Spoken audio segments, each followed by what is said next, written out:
Okay, this is Marty Wilson speaking. I'm at the Monroe County Historical Association.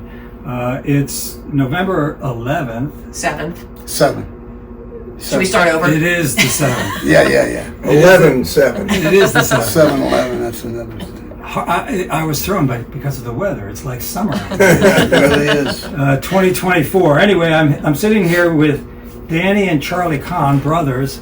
Amy and Tanya are in the room with me. And we're here to talk about their lives growing up in Monroe County.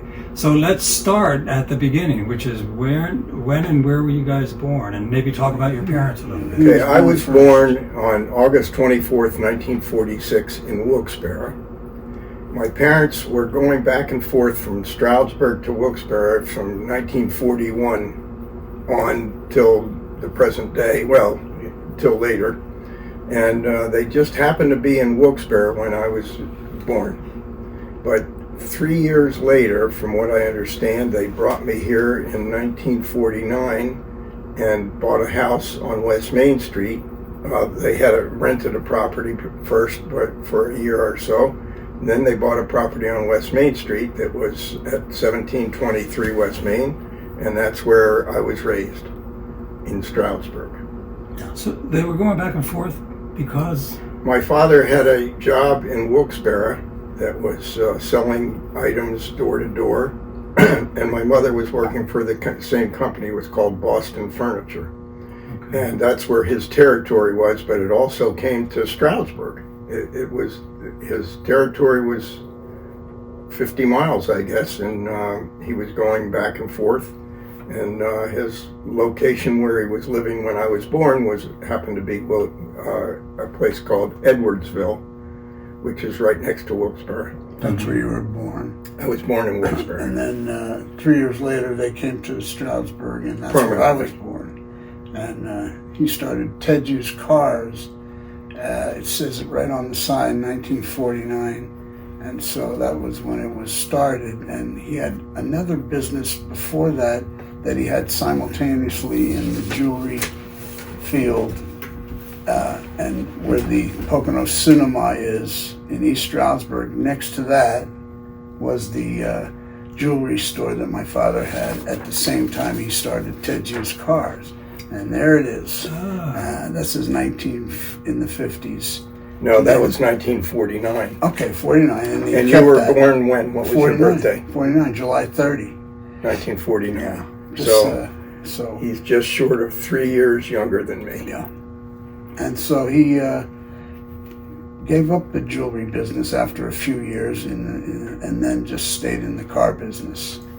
And that's where I grew up, and Charlie grew up. We stayed there until we were about 8 years old. I was 8 and he was about 11. And then we moved to North 5th Street by the Clearview School up there on North 5th Street, right near that. And that was a pleasure to live there because I could walk to elementary school 2 blocks, or 1 block over, come home for lunch and everything. That was a great time. And now we're up to about 1960. Played Little League Baseball right here. I remember the same field that's here exists right now. And I hit a grand slam home run at 10 years old, which I still remember. And, it was a great time to grow up. The YMCA was just recently had been built I think 1957 it started. And there was an incident. Should I tell them about the fire real quick? And we stayed in the hotel over the summer. Oh, the Indian Queen Hotel. The Indian Queen Hotel was a historic place where it's right where the Citizens Bank is now. Mm-hmm. And so it was a very old hotel. This is around in the late 50s. It was in the Christmas time, Hanukkah time. When we lit the fire. I'll tell that story because I was the one that did it. No, Mike Katz and I did it. So here's what happened. We had a Hanukkah. It's a holiday that the Jewish people celebrate around Christmas time. And we were lighting candles, and it was the 8th night of Hanukkah. and we lit the candles on our West Main Street property. That's 1723 West Main Street that Danny was talking about. And we decided as kids to take the candelabra, the menorah with the candles lit, and take it into our bedroom and see if we could make a tent and see if the light would work out with the tent. So we put it under the bed. And naturally, the flame worked beautifully to catch it on fire. And we came out. Fire truck. We came outside and said, "Dad, our room's on fire." So he came out with a pot of water. Yeah. And he threw the pot of water on the fire, and it nothing. It was just the fire was flaming. So he closed the door. He says, "Get out of the house. Let's go," and called the fire company. So, yeah. Theoretically, we could have lost the house, but the irony of it all was the fact that my father closed the door, cut off the oxygen, which limited the fire to that room. Well, we spent the summer at the Indian Queen Hotel while they fixed it. The winter, it was winter time. Well, and then we had to spend another 2 or 3 months after winter at the hotel. Yeah. And then we also spent some of that time at the Katz's. Oh yeah. But it was a great time because I was real close to the playground and that was the greatest. One of the best time. fires that we ever had. And our house didn't get destroyed, and it was a beautiful thing. Nobody was hurt, and we learned not to ever put candles under the bed again. And my father had the car business for all those years, and he had the same customers to come back.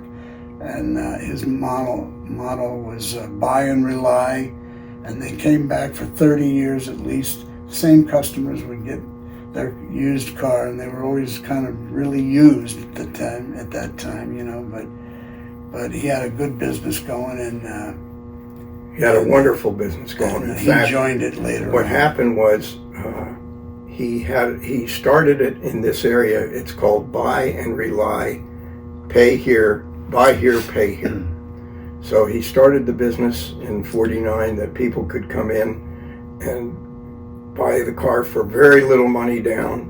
In those days, you could get a darn nice car for $500, and he would sell the car for somebody for $50 down, and they'd pay $25 a week until they paid it off. They paid him to $25 a week. Correct. Yeah. He was like the banker. Yeah. So long story short, he had hundreds of customers, and I mean hundreds, in fact thousands of customers over the years that he was there.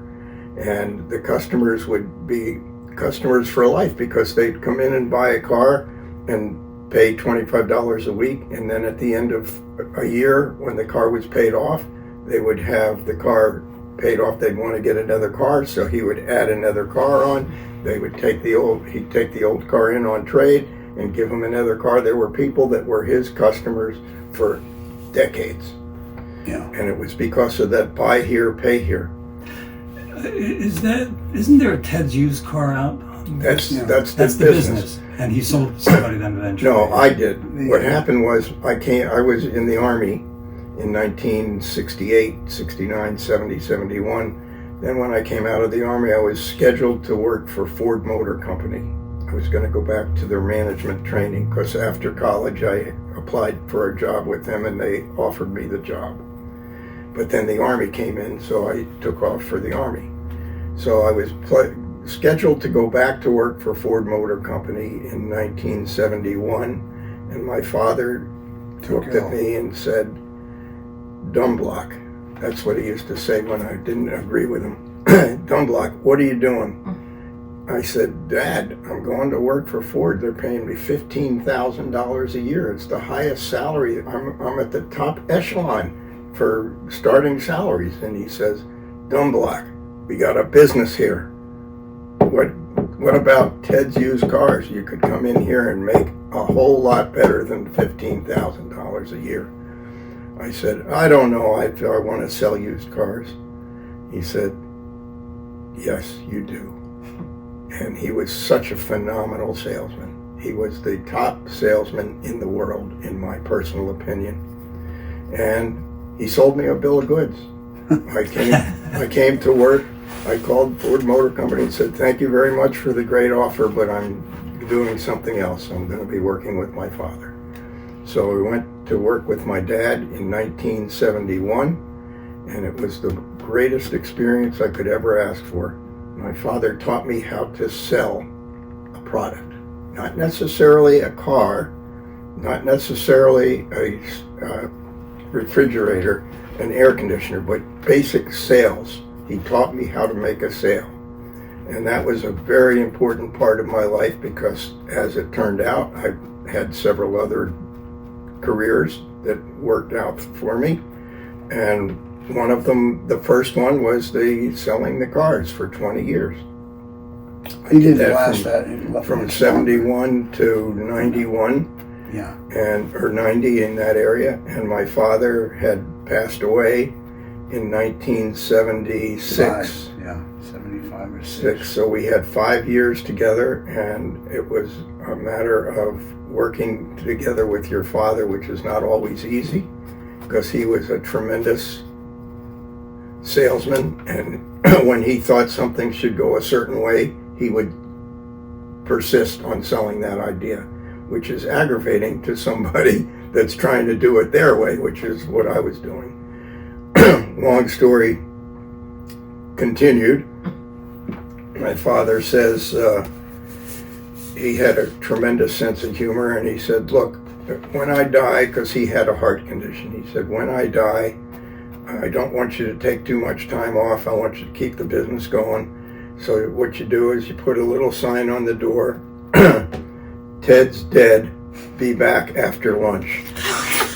So yeah, he was a humorous kind of guy. He was a very funny man, and by the time that he did pass away, I, in tears, wrote up a little sign, and I was crying, but I did it because he wanted me to, and I just thought the joke would be good, and I said, "Ted's dead, be back after lunch," and I taped it up to the wall, and I left it there for a couple of days, and I did close the door for a few days. It's called Shiva in our religion. You sit Shiva.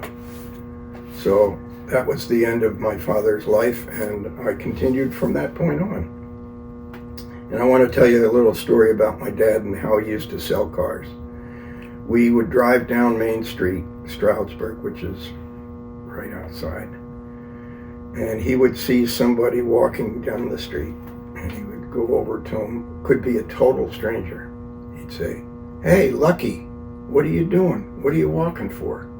And the guy would say something like maybe, "Well, I don't have a car and I can't afford one, so I'm walking." And my father would say, "Hop in this car. We're going to take you, I'm going to get you into a car." He said, "How are you going to do that? I don't have any money." He said, "You don't need any money? I'm going to work it out for you." So he would take this customer in the car. In those days, you could hitch rides and get in cars. You didn't have to worry about things. So people would get in the car, total strangers. He would drive them down 1 mile to Ted's Used Cars on West Main Street, and he would sell them a car.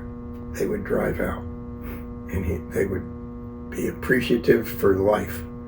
And long story short, there were hundreds and hundreds of people that did that, and my father would just get customers out of the sky. He would just get them wherever they were. And he was terrific at selling them and making the world a better place by virtue of people that could not afford a car. He would give them a car to use, to go get work, so they could drive to work, so they could enjoy life with a car. And that's why I had the total respect that I had for my dad. Yeah, he was a good guy, and I used to go for the ride when they test drove a car. They'd come in and say, "Okay, let me try it," and I'd go in the car. I was like 12 years old. Go in the car, and we go up the street, and it's smoking in the back. And the guy's going, putting up the, and I'm saying, "Yeah, this is nice. You gonna get this one?" I'm like 12. So I was trying to sell the car for my dad, and then I'd come back and say, yeah, he likes it, he's going to get it, you know. But I didn't really take to the business like he did, because I was more into getting into the music field. Yeah, I know you have a fascinating story about music. Yeah. I just want to back up for a second, because you've been talking about Ted, but what was your mom's name? Miriam, yeah, she was a good gal. There they are. There we go. Married, she was 19 years old, and he was 29 years old when they got married. Where were kind they of different from? then. They were. My father was born in a place called Carbondale, Pennsylvania. Oh yeah, okay. And my mother was born. I think she was born in New York, but they moved to Wilkes-Barre.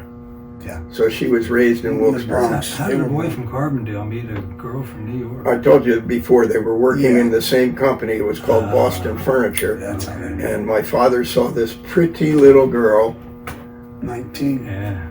in the 1939 area, and they met and fell in love and got married. In 1941, they got married and had on New Year's Eve. So they had a honeymoon in New York City on 46th Street at the hotel. Edison. At the Edison Hotel. And you always talk about that, you know.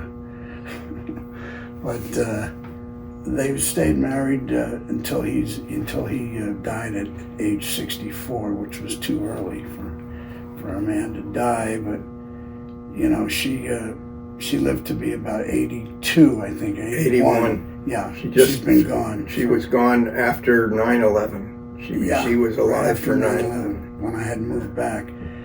I grew up until 18.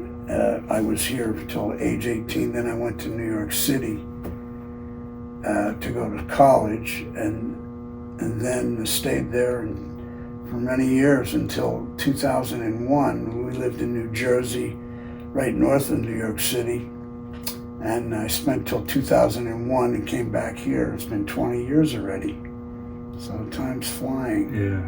And, did your mom work outside of the house? She worked with my dad At the Ted's Used Cars. She was the bookkeeper. All right, so now you're the oldest, and then Danny came along. Right. But there was... Oh, yeah. My brother David. Oh, yeah. He's got a whole story. He was born in 1958. I was, 12 years older than him. Yeah. And he was very, very talented. He was a singer, dancer, actor, and he grew up to be a very high-level professional, and he went on Broadway. He was very, very renowned in the field, in the circles of acting and singing and dancing. And I can't hide this. He was gay. Yeah. And he got AIDS. Caught that bug. And they didn't know how to handle it in those days. 1987, and it was very new then. But he got sick, and that was the end of him at age 29. See, so he was going on to, because all these people that I ran into later on, B.B. Newworth and Victor Garber, and all these people that I ran into doing Broadway shows and whatnot, they'd say, "You're David's brother, huh?" Mm-hmm. They would say, because they were together. And so we had fond memories of him, but he was struck down, and my mother never got over it, obviously. But, you go straight ahead. And I was working in Broadway shows at the time, and all throughout those years, and doing the studio work and whatever I could get my hands on. It should be noted that you're a trumpet player. Oh yeah, I played the trumpet. And you were a professional trumpet player your whole life. Tell us about your story. Well, in the beginning, I played in school with my band directors were both trumpet players, so I was fortunate. They were Ralph pretty Harrison. Good. They were pretty good. Yeah, and Ralph John Harrison, Pyle. and then John Pyle, in high school.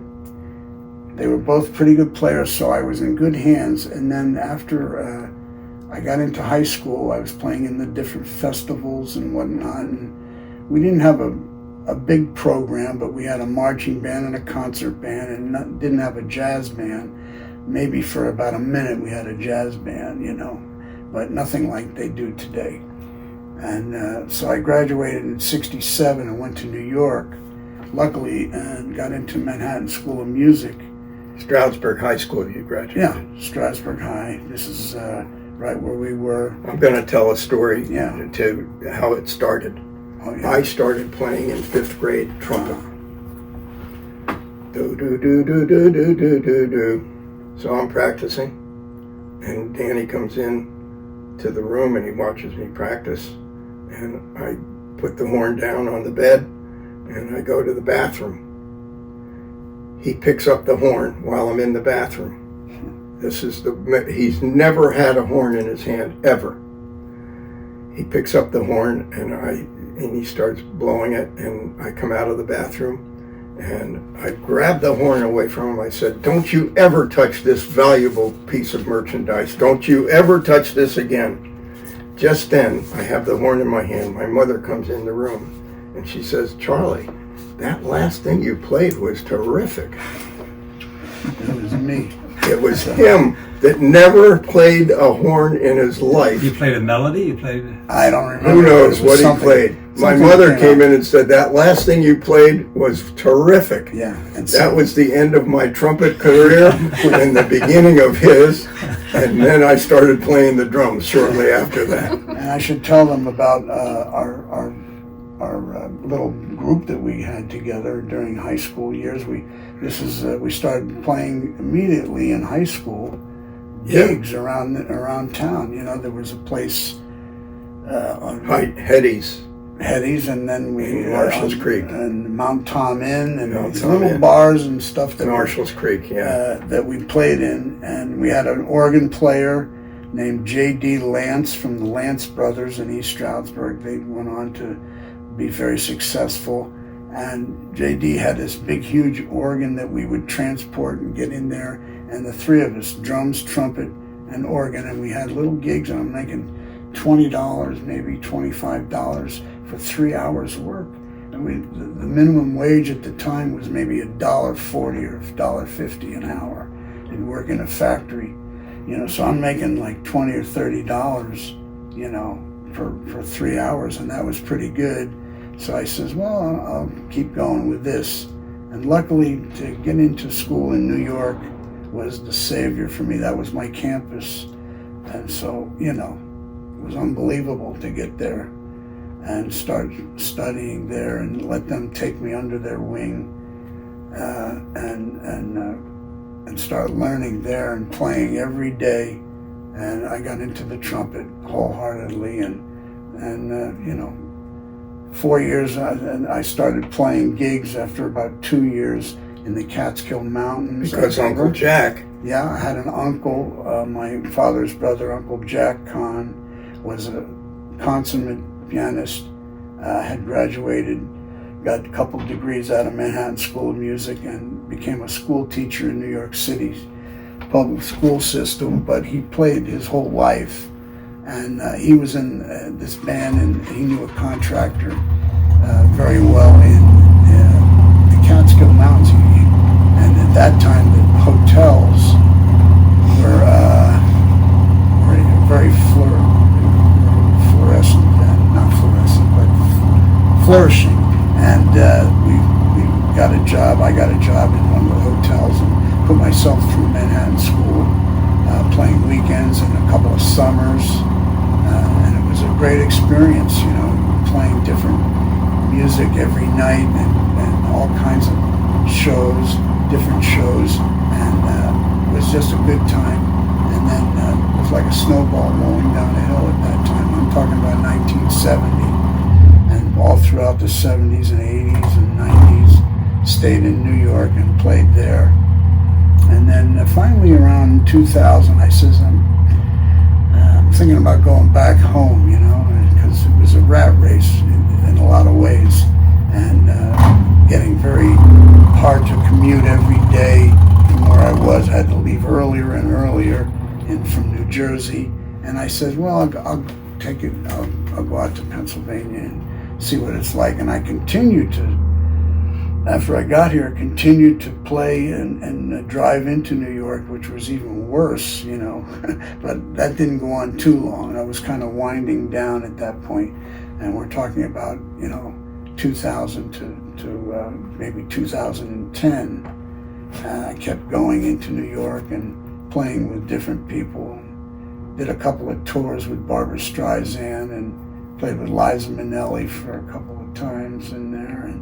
And then I says, well, I'll play out here, whatever I could get. And Phil Woods had a big band at the time, and I joined up with him. That was a lot of fun. And, you know, then things started to dwindle down here. Of course, he died, and that band disbanded.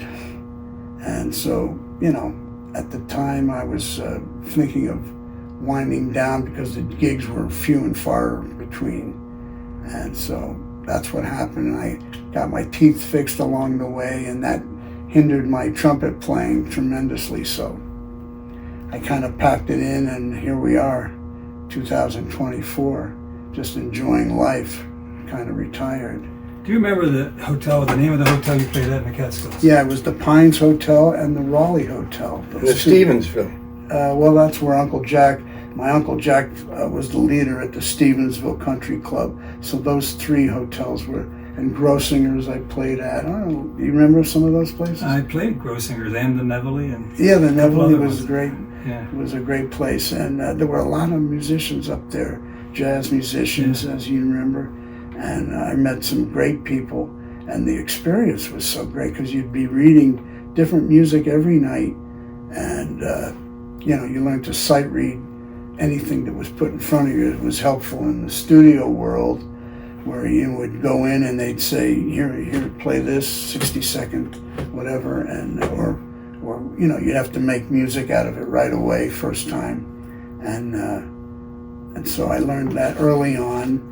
And it was a great experience, and wouldn't trade it for the world, you know. But I missed that part of it. Missed my friends, which I don't see anymore. But out here, it's a good life, you know. And I try and exercise as much as I can, and stay healthy at this point, you know. Keep listening. I'm sorry. You mentioned you played Broadway, and you mentioned some of these other famous people that you played with. Did you do many jazz gigs in New York? Yeah. It was a big band kind of player, and whatever big bands were around. First started with Maynard Ferguson in 1973. I was 25 years old. He was my idol. I was a trumpet player, and here's this guy playing crazy stuff. And so I got a chance to play with him for a summer. Did one album with him, and then Thad Jones, Mel Lewis, I was in that band for a little bit. I used to sub in there. That was a terrific jazz band. Then Woody Herman's band for just a little while. Played up there in Canada with him, with Tony Bennett. I remember Tony Bennett was singing with Woody's band, and that was like, you know, I was in cloud nine, you know. And this is in the 70s. Everything was still happening. Those guys were still around. Everybody's kind of gone now. And then I remember playing with Louis Bellson, who was a terrific guy. Played about 4 albums with him and a couple of tours. And he was really one of the best leaders I've ever come across. And, you know, he was just like a regular guy. And you could talk to him for ages. And played Buddy Rich you played with? No, too. I didn't play with Buddy's Oh, I band. thought you did. No. Okay. My friends all played with Buddy, but I was already in New York working. You didn't want to go on the road anymore after a while, you know. Sure. And so just stayed in New York until it was done, until I was done. I don't want to dwell on this because I have a personal interest in all this stuff. But what was a typical day like? If you're working Broadway, you're doing, you're committed to that time. Are you doing other gigs? It was a round-the-clock thing. Sometimes you did it whenever you could get a gig, you would do it. Sometimes you wouldn't work much in a week, and then it would pour. See, and you get up and make a 10 o'clock session in the morning, maybe another one in the afternoon. You know, and I'd come in from Jersey, and then go back home, and then come back in again for the show at night. And that was a typical kind of day. and so it just kept going and going, and so it was stressful in a way because they wanted, every time you sat down, they wanted to hear it. It was like they wanted to hear it perfectly, and you go to the show, and sooner or later you're gonna cuff a note here and there, and they wouldn't like this to hear that. So we did the best we could. You're only human, but year after year, it would get monotonous, and we would do crossword puzzles in the pit. And during the time off, we'd time off how much time we had off, 8 minutes or 6 minutes or 3 minutes.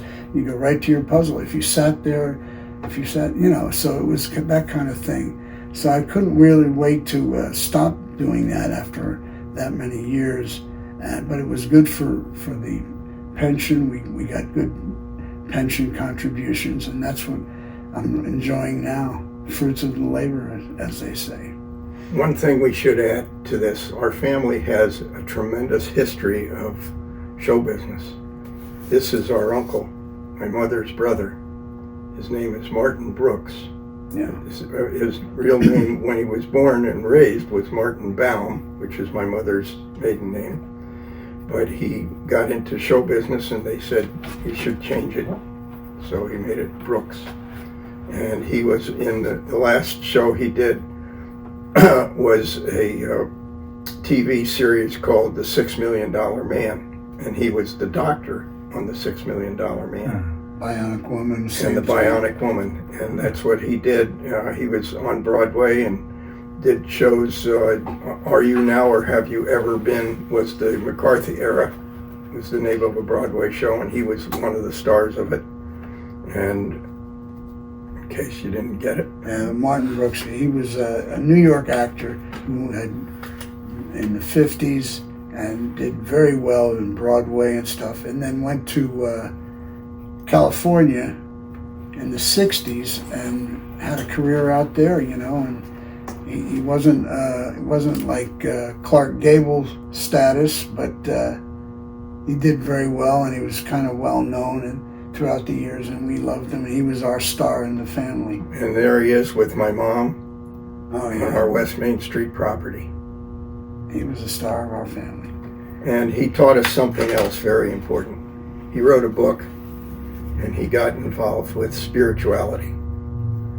He was born Jewish, raised Jewish, but he got involved with this thing called science of mind, which is making our life better by our own thoughts. And it didn't make a lot of sense when I was a younger man to think that way because I was busy in life. But as I grew older and started to see that there is value in spirituality and thinking in a positive way about the source that we're all connected to. And he was the one that turned me on to it, and it never stopped. I am now into the Unitarian Fellowship in Stroudsburg.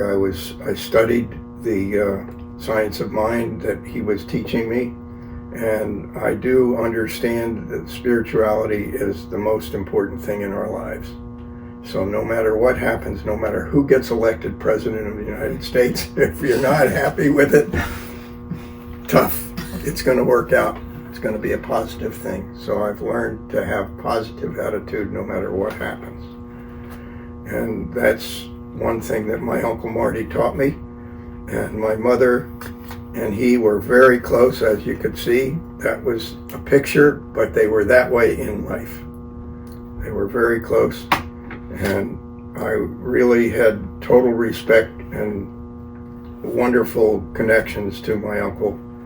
And he wrote me some beautiful letters and very well spoken to me at every chance he got. When I went into the military, he also was in the military in World War II, and he was wounded there, and he wished me the best that I could be and not be killed. And he identified with what I was going through when I went in, and he stood by me all the way through, as did my father. Might as well show you this one. This is my dad. He was also in World War II. And my grandfather was, my uncles were, In fact, my uncles on my dad's side were in the USO and played with Bob Hope. They were very instrumental in the music business in the military. Yeah, So that's my Uncle Jack. that My was father's Uncle Jack brother. and Uncle Al. Oh yeah, he was Uncle a Al musician also. too.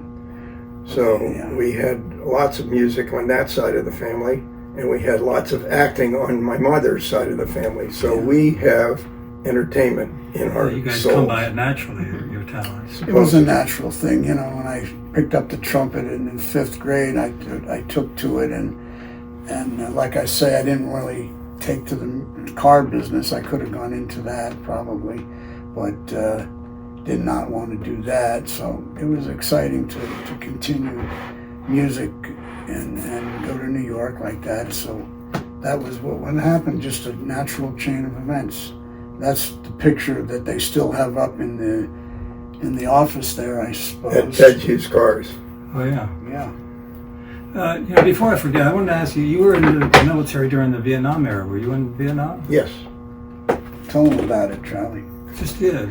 He's Tell us a little modest. about it. He's pretty modest about it, but he did good things over there, and they rewarded him for it with a medal called Bronze Star, and doesn't like to mention it too What much, happened was but he earned it. the war was dwindling down.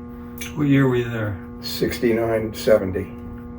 So I get probably 70 to 71. I think that's the era. And it was dwindling down, so it was really basically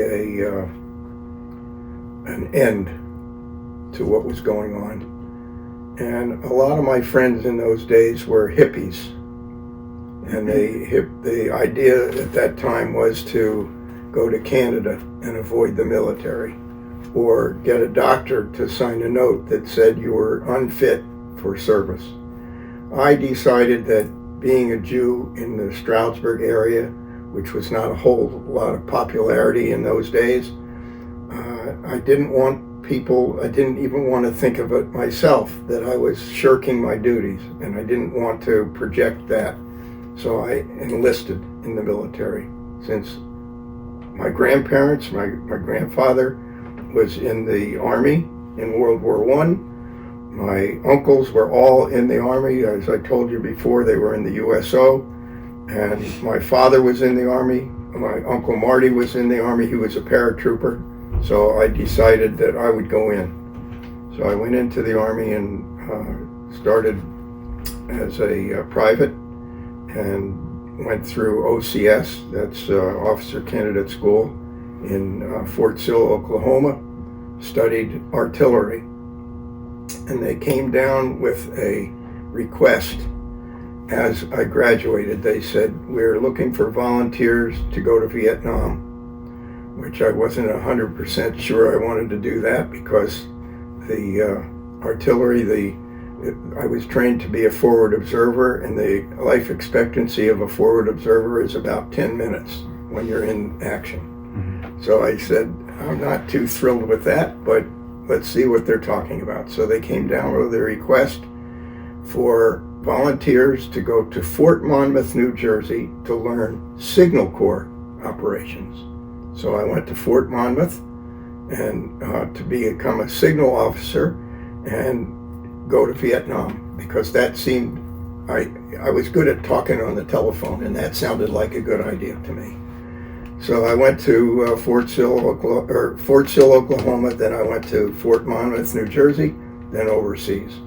Spent the year over there, and fortunately did not see any casualty action whatsoever.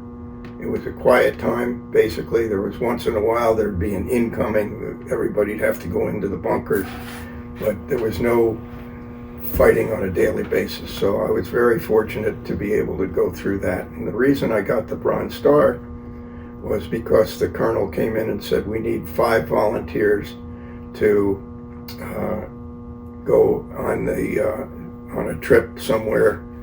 And I said, okay, I'll give you the 5 volunteers. And my sergeant, who was working with me at the time, says, how could you do that? Now that we're going to be so short-staffed, we got a 24 hours staffing we got to do. And I said, well, I'll take a shift. And he says, yeah, how about the other 4? I said, I'll take 2 shifts. So anyway, long story short, we made it work. I gave the volunteers up for the trip to Phu Bai. It was another place in Vietnam. And long story short, at the end of the thing, I would work my tail off personally, and they gave me credit for the fact that I did that on purpose by giving up the volunteers, and they gave me a Bronze Star. Nice. Where in Vietnam were you? I was in Long Ton North, which was an aviation battalion airfield. And I was the Signal Corps officer for the battalion, 224th Aviation Battalion. And I was we had 5 companies, and I was in charge of all 5 companies' Signal Corps. It was a pretty extensive job. But I learned a lot from the military, such as supervising. I learned how to be a leader of men who were smarter than I was in many cases. And I learned how to organize things that were impossible to organize. And I got a lot of energy out of the military just by being in that situation. Would I say the war in Vietnam was a good idea for our country? Absolutely not. As I was there and I spent my time and I did the work that was necessary, it was absolutely a waste of our energy. Now that goes on record.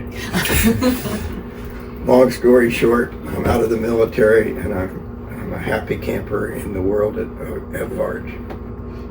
Well, let's shift topics a little. You guys mentioned the fact that you're Jewish and growing up in the Poconos. What was that like? Was it a thing or wasn't it anything? I'll tell you, the congregation you see in this picture is an example of how big the congregation was at the time, because in those days, in the 50s and 60s, and starting in the 40s, right there, you had a large congregation because they needed a place to be together. It was the way the country was, you know. And nowadays it's much different, and there must be a lot of Jewish people that don't belong to the temple that could be, I guess, if it was a different environment. But growing up there was, the thing to do was to get bar mitzvahed and go to Hebrew school, and that's what we did. And became 13, and we had our bar mitzvahs, and started to continue a little bit after that, but not too much. I kind of weaned off of going steadily to the temple. And then by the time high school was ended, I went to New York, and only would come back to the temple sporadically, you know. But Charlie stayed here all throughout the years and stayed into the temple as the situation at that time was anti-Semitism was rampant. There was a fellow named Adolf Hitler who didn't like us and thought that we should be annihilated. And people in this country stuck together, the Jewish people. But there were many people that identified with Hitler at that time. And locally speaking, there were places that said no dogs, blacks, or Jews allowed. There were signs at various resorts. And my father and mother were part of this community, and these people all saw those signs, and they all knew that they had to stick together. So that's why there's 250 people here, however many is in that picture. Maybe 200, I don't know, I didn't count them, but that's all our parents, and there's some renowned people in here that did wonderful work for the community, such as the Abelhoffs, the Jacobsons, the Blocks, I could go on and on and on. The Shares, there were business owners and people that were very philanthropic, that made very good lives for themselves and helped this area become thriving by virtue of their donations. And the people were not, they were very giving. There's Eddie Katz, who has R.J. Groner, his son, it's Michael Katz, has R.J. Groner.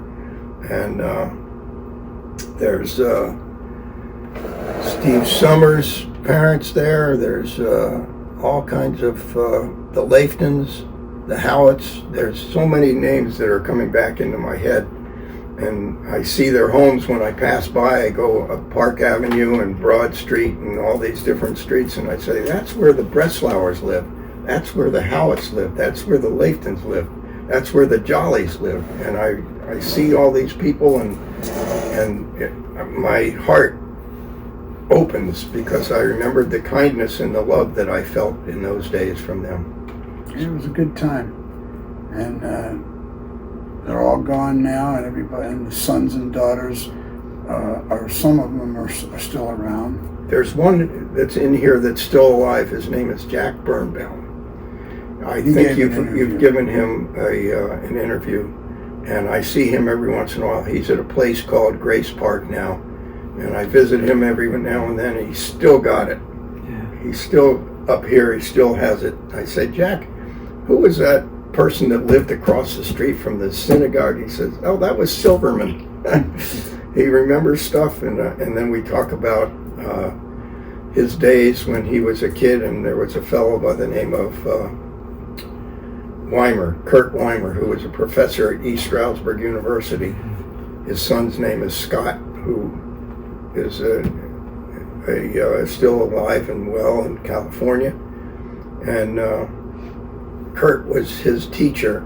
He was the rabbi at the time of the synagogue, and when Jack was being bar mitzvahed, and Jack tells the story that he personally was the responsible person to make Kurt Weimer go into education to become an East Stroudsburg University professor, because he couldn't handle him in the Hebrew school. But that was his story. Anyway. Did you guys ever experience discrimination as kids, or? Not too much, but I knew it was there more so than today. But not too much. I think Charlie has a few incidents that he I have one that I'll never forget, but it'll go to my grave. They didn't want us to move into the neighborhood. Maybe I remember the neighbors were, but it all worked out, and nobody really ever, it wasn't like 20 years before that, But I think it's gotten better. I was 9 years old then. My friend that I was playing baseball with, and our neighbor came up to me once and said, Charlie, I can't be your friend anymore. I said, why? He said, because your grandfather killed Jesus Christ. I said, what are you talking about? He said, yeah, my father told me your grandpa killed Jesus Christ. I said, I don't think so. And I was hurt, and he wasn't going to be my friend anymore. And I said, boy, that's terrible. So I went home and I said to my mother, Mom, did Grandpa kill Jesus Christ? And she said, oh my gosh, why do you ask? And I said, because I don't want to give the name, but my friend said that Grandpa killed Jesus Christ. And she calls my dad in, and I tell the story. And my father says, all right, he didn't speak properly. This is something that we have to deal with, and you just have to accept the fact that people have wrong ideas. And Grandpa did not kill Jesus Christ. What he was trying to say is your forefathers, not your grandfather. That they think that our Jewish people from 1,000 years ago, 2,000 years ago, killed Jesus. And that's just not the truth. So what we're going to have to do is I'll call his parents and we're going to discuss this. So my father called them, and they were very apologetic. And the father said to my father, my son misunderstood what I was trying to say. What he was trying to say is, stay away from Charlie because he's Jewish. Yeah. He didn't say it that way. He said, told him a different way. But I'll never forget it. I was 9 years old. Now that's 69 years ago.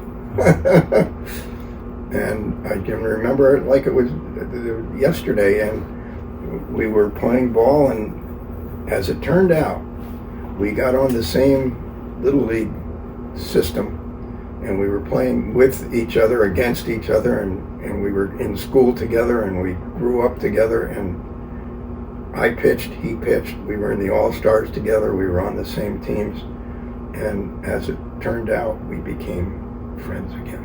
When we were in high school, we were buddies. So we overcame that, but it was something that I would not forget. You had to defend yourself too along the way, didn't you? A couple of times people would say, "You're a Jew and I'm going to pound you right into the ground." And the guys would take me and just throw me down. And a couple of times that happened. But I don't accentuate on that. It was a few things that happened. You asked, so it came out. Yeah. Yeah. Well, you guys were indicating that this picture exists because these people felt like they were the minority maybe in the community, and so they had to stick together. I think Correct. so. I think so.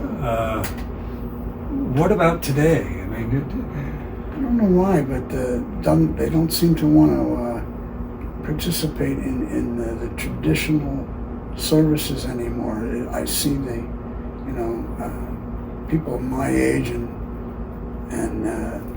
older, even, but my era, they don't want to participate in the traditional thing. Not to say that they're not too proud to be Jewish, which I am, but I don't really go to the temple as much anymore. A couple of times a year for the high holidays and everything, but it's something that I hold within myself to pray within myself, and I don't have to do the traditional services every week. But Charlie's different, but that's the way it is. You do what you want to do, and I think that a lot of people feel the way I do these days.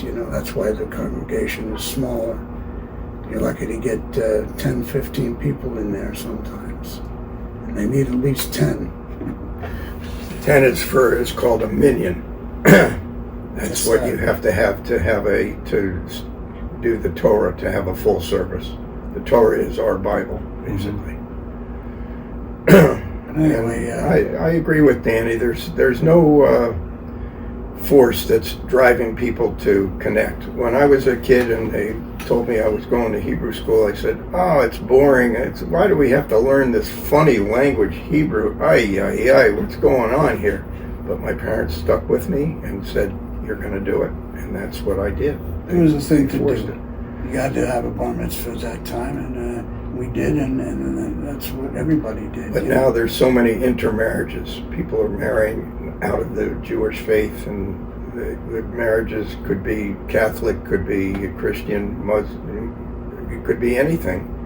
And it's just diluting the whole situation. So rightfully so. The world is going to move on one way or the other. But spirituality, whatever your belief is, if you're Catholic, if you're Muslim, if you're Methodist, whatever your religion is, if you have the feeling of spirituality, I believe it's going to be positive. It's going to work out. was your family connected to building that synagogue out there? Yeah, it was up in until about 1962. 1962. Yeah, it was on East Stroudsburg on Brown Street, where where is it? The Chick-fil-A and all that. No, the Burger King. Burger King. Yeah, that's where the temple was up until. That's where I was bar mitzvahed. Myself too. Oh, you were there? Yeah. I thought you were at the new synagogue. No. And because I was bar mitzvahed in 1962, where I was probably the last one. One of the last ones. And they had built this beautiful building up there, which. My parents were involved. My mother was a big part of that. She was in the sisterhood. She was the president of the sisterhood in those days, and she was very active with the synagogue. My father was active with the synagogue, but he was not in a leadership role, but he was in a very active with the minions. He always would go and pray and be there constantly with the whenever there was a fundraiser, he was working it, and he would help with the sales and anything that needed to be done.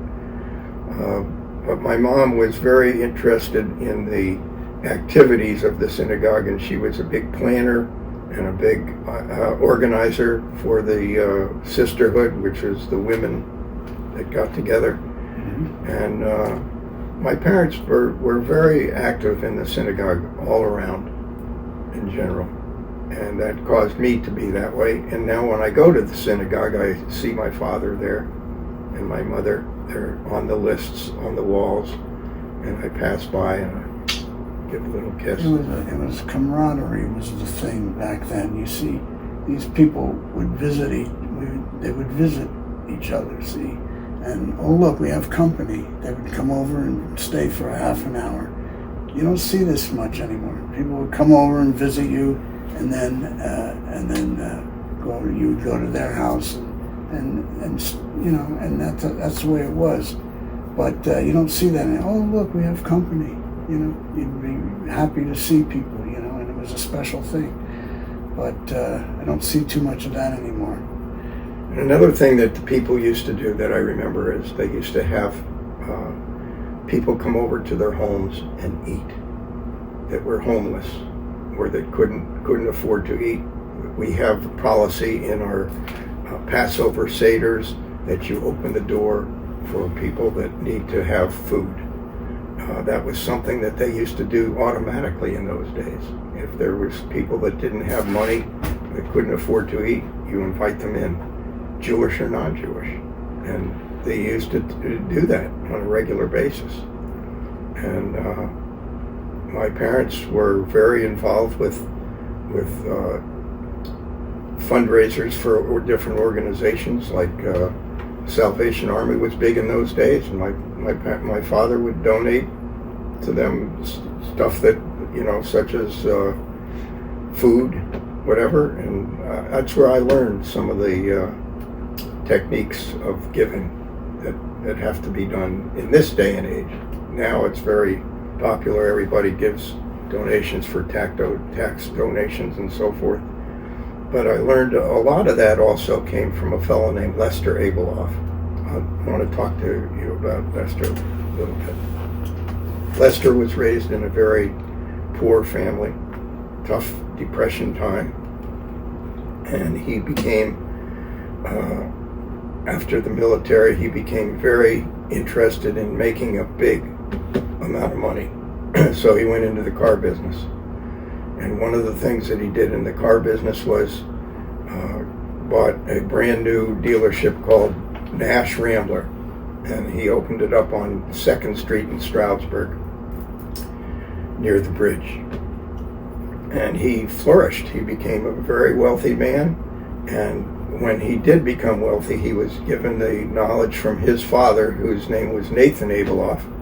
He was given the knowledge to give when you have it. So Lester, as you'll see, his name is all over the place in Monroe County. He gave millions.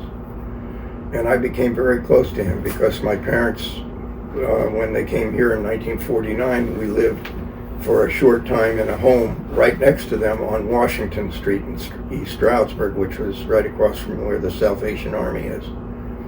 And my father and mother and Clem, that was Lester's wife, and Lester and Danny, which was his son, and myself, we became very close as a family. And Rose Reeder and Henry Reeder and Alan Reeder, they were all living in that house right next to us. And one quick story was I was 3 years old, and my mother was taking a shower, so I climbed out on the roof of our house. And this is what they told me. I don't personally remember it. But Rose Reeder came out and saw me on the roof. And she screamed, Miriam, where are you? My mother was taking a shower. She thought I was somewhere in the house. So I figured I could open up the window to get out on the porch, and I climbed out on the roof. So meanwhile, Rose gets Clem out of the house the next door, and the postman is there. Everybody's ready to catch me if I fall. So my mother comes out of the shower with nothing on. She puts a towel around her. She tells me the story that then they grabbed me and saved my life. Wow. But that was the Abeloff family and the Rose Reeder family. My father and Lester were very friends. They were best close, friends. close for And their so whole lives. When my father died, Charlie kind of stepped in and became very friendly with Lester over his last years, maybe 20 years at least, right? Well, I became close with Lester as a baby. I when I was 3 or 4 years old, I climbed up the stairs to go visit Danny. That was their son, and I smudged up the walls with the dirt that I grabbed from the ground. And Lester came out and hollered at me and grabbed me and said, "In those days, you could get away with taking care of your neighbor's kids because it was a different world." But he gave me a little pat on the butt. He says, "Don't you do that." And Clem, who was his mother, or his wife, I'm sorry, Danny's mother, came out and said, "Oh," she grabbed me, and I'll never, this I do remember. She grabbed me and she said, "How can you holler at this cute little boy? He's such a good little boy." And he says, "Oh yeah, look what he did to the wall." And she says, "So what? We'll clean it up." She says, "You mean I'll clean it up?" And he's actually angry as heck with me. And that was something that just, I didn't forget that. However old I was probably a few years older than 3. But long story short was, he started in my life as a disciplinarian. And I never forgot that. And all the way through school, and when I went into the military, he gave me a pat on the back. He said, "Good job." And I got through OCS, and he was thrilled that I did that. And he was very appreciative of the work that I did. And then one day I was in the car business, and he called me up. He was an elderly fellow, and he called me up and he said, "Charlie, get over here right away." And he was crying. And I said, "Oh boy, are you okay, Lester? Do you need an ambulance? Is there anything wrong?" He says, "No, I just got to show you something. Get over here right now." So I ran over there, and he shows me two papers that were invoices or statements from his bank, and it showed that in one day he made $1 million because 2 banks that he owned stocks on merged. And he said, "See what I did? I made $1 million in this one day." 1 week before that, he donated $1 million to the hospital for their cancer center. $1 million went to the hospital for some center. I don't know if it was the cancer center. And then the next week he made the $1 million. And he said, "You see how it works?" I said, "Wow. That is the idea of when you give tzedakah, that's charity. When you give charity, it comes back to you somehow. Maybe not next week because 2 of your banks merged, but it comes back to you in a certain way that you help to make the world a better place, and that comes back to you in a positive way." So I learned that lesson from Lester. So that's why I donate money to causes such as the Monroe County Historical Association. You may have heard of it. Yeah, I have heard of it, yeah. And that was part of Lester's legacy, to make sure that we cover and do good work for the community, whatever it is, the hospital, the Historical Society, the YMCA, the East Stroudsburg University, the synagogue, the Salvation Army, you name it. We try to do the good work for the community. And that's why actually Lester knew that I felt that way, and he appreciated me, and that's why he chose me to be his foundation leader. Yeah, does a good job. Anyway, how are we doing? You guys have told a fascinating story. It seems like we've only been in here a minute, but I know we've been in here a lot longer. It's okay. Can I just have a couple more questions? Fire. You guys have alluded to changes in society over the years here in the Poconos. Can you mention other big changes you've noticed in the Poconos? Well, the population, the population has exploded so much that it's just changed everything, the environment. When we were kids growing up, it just wasn't the same. The traffic was nothing, and the street was much narrower. At one point, I remember they widened the street. I remember when they widened Main Street, and that was the beginning of the expansion. But it's just by way of the population, and we never had to lock our houses or cars or anything, and the crime was very low. But that's the only thing I noticed, and you can't stop it, I noticed the population is so much varied now. There's all kinds of different sects of there's Muslim, there's all kinds of different religions that are all over the place, which is good. We didn't have as much population in those days, so things were very limited. But I was just wondering something. Did you get a copy of this? I'm sure you haven't. This is a beautiful book. It's the 150-year celebration, and there's an awful lot of history in this. Yeah, that was the 150-year sesquicentennial. Did you you don't remember that, but what year would that have been? 1965.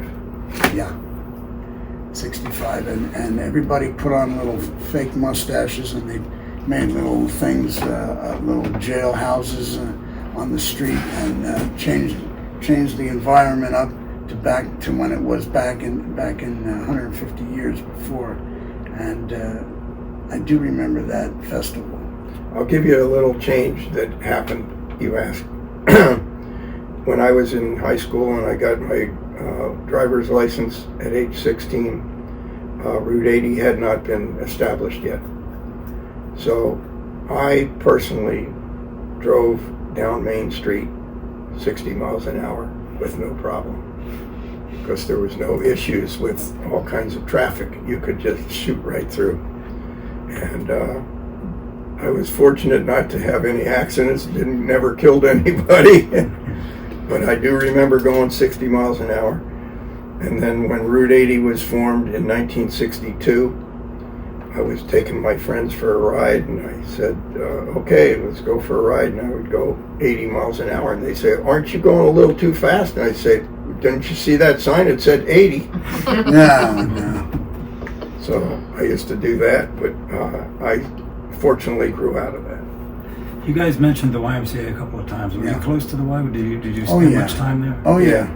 Grew up in the Y, basically. Yeah, We played basketball. A place to go. And we played basketball, and we played ping pong in the lobby, and we spent a lot of time there hanging out. And then another thing swimming is, in the pool. When I became a good drummer, we played for dances at the YMCA. They dances on the second floor, third floor, right? Right in the gymnasium. In the gymnasium. In the gym. Yeah. And I used to play for those. And things were really good in the YMCA. I took a lot of courses in there. I took some yoga over the years. I even took a wrestling course there once, just for kicks. Mm-hmm. And basketball we had a league, and we used to play basketball there. So the YMCA is an important part of our local community for sure.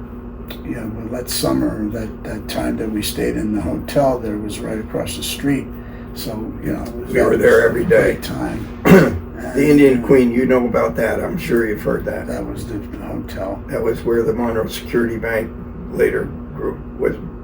It's Citizens now. Yeah. Mellon Banks, all that stuff. Well, my last question is, we've talked about a lot of things. You guys have had pretty full, interesting lives. Mm-hmm. Is there something I should have asked you about? Is there something that you want to bring up? Something that maybe I should have?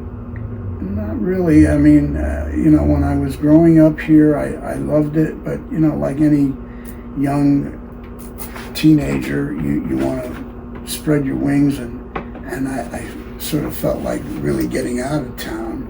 And then after all those years out of town, 35 years later, all of a sudden it's 2000 now, and I wanted to get out, and coming back was a very good move for me, because the beauty, the nature and the aesthetics of this area is what drew me back. That's what I remembered. And to go to the creeks and go to Broaded Creek and just hang out there and all the different parks was really what I wanted to do, and that's what I love to do around here. And now I live in Wind Gap, which is a little bit different than around here. I'm still exploring down there to see what I can find, lakes and whatnot. But up here is a great place to live, and just want to stay healthy and live out our lives here in a good way. There's one thing I think you could ask me, and that is, what am I doing now? Well, actually, that I was going to ask you, and I forgot. I'll show you what I'm doing After you now. sold the business, Yeah, he's a recycling truck. I'm not going to retire anytime soon. No, it's interesting. I recently took my CDL, that's a commercial driver's license, physical exam. The lady at the end, after I passed everything, and she said, "You're 78 years old.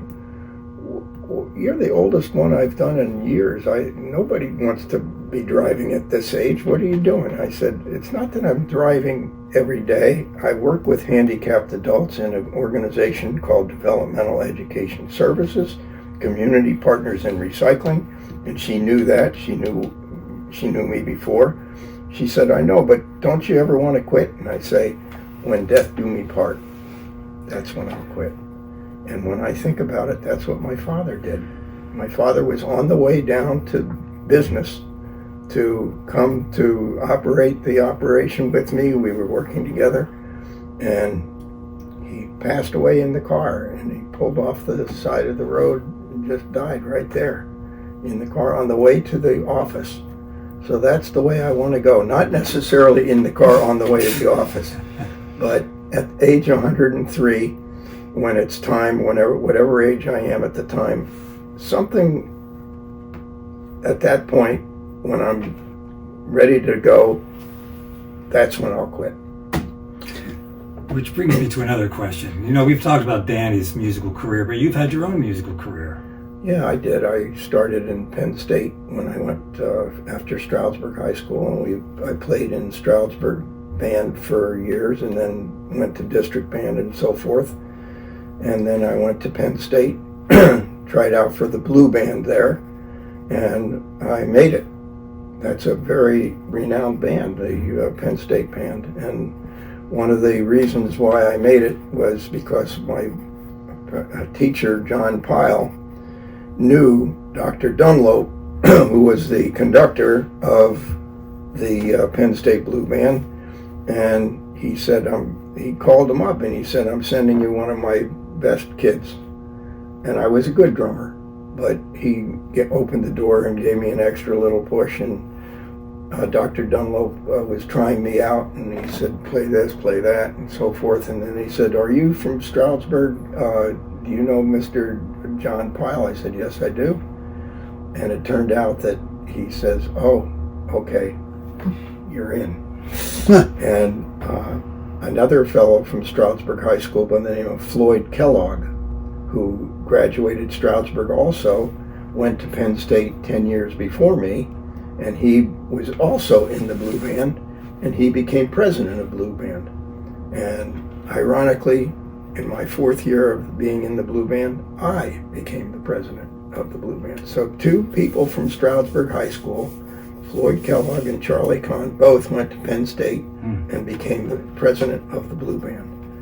And one of the things that I did there was I played in a trio that played rock and roll. I don't know if you're old enough to remember things like the Temptations and the Four Tops and Sure. all kinds of different groups, the various different rock groups at that time. I played those songs, and I was very fortunate to make my way through college. My parents didn't have to pay one penny.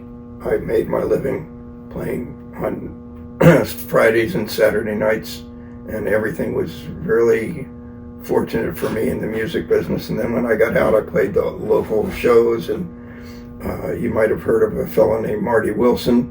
I play with him now and then on different various times, and we have fun. Yeah. So that's what I'm going to do. I'm going to try to play as long as the hands allow me.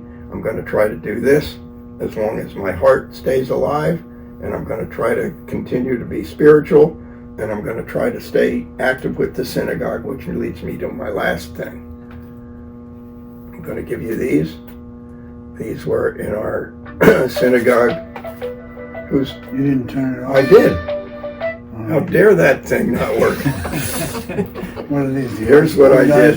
When I was in the synagogue, I was very active, and I was president of the synagogue for a few years. And one of the things happened in 2007. I got a bug that all these elderly people, Billy Brown, Lester Abelhoff, Eddie Crowitz, Tom Breslauer, I wanted to get them to sit down and talk like we're talking now.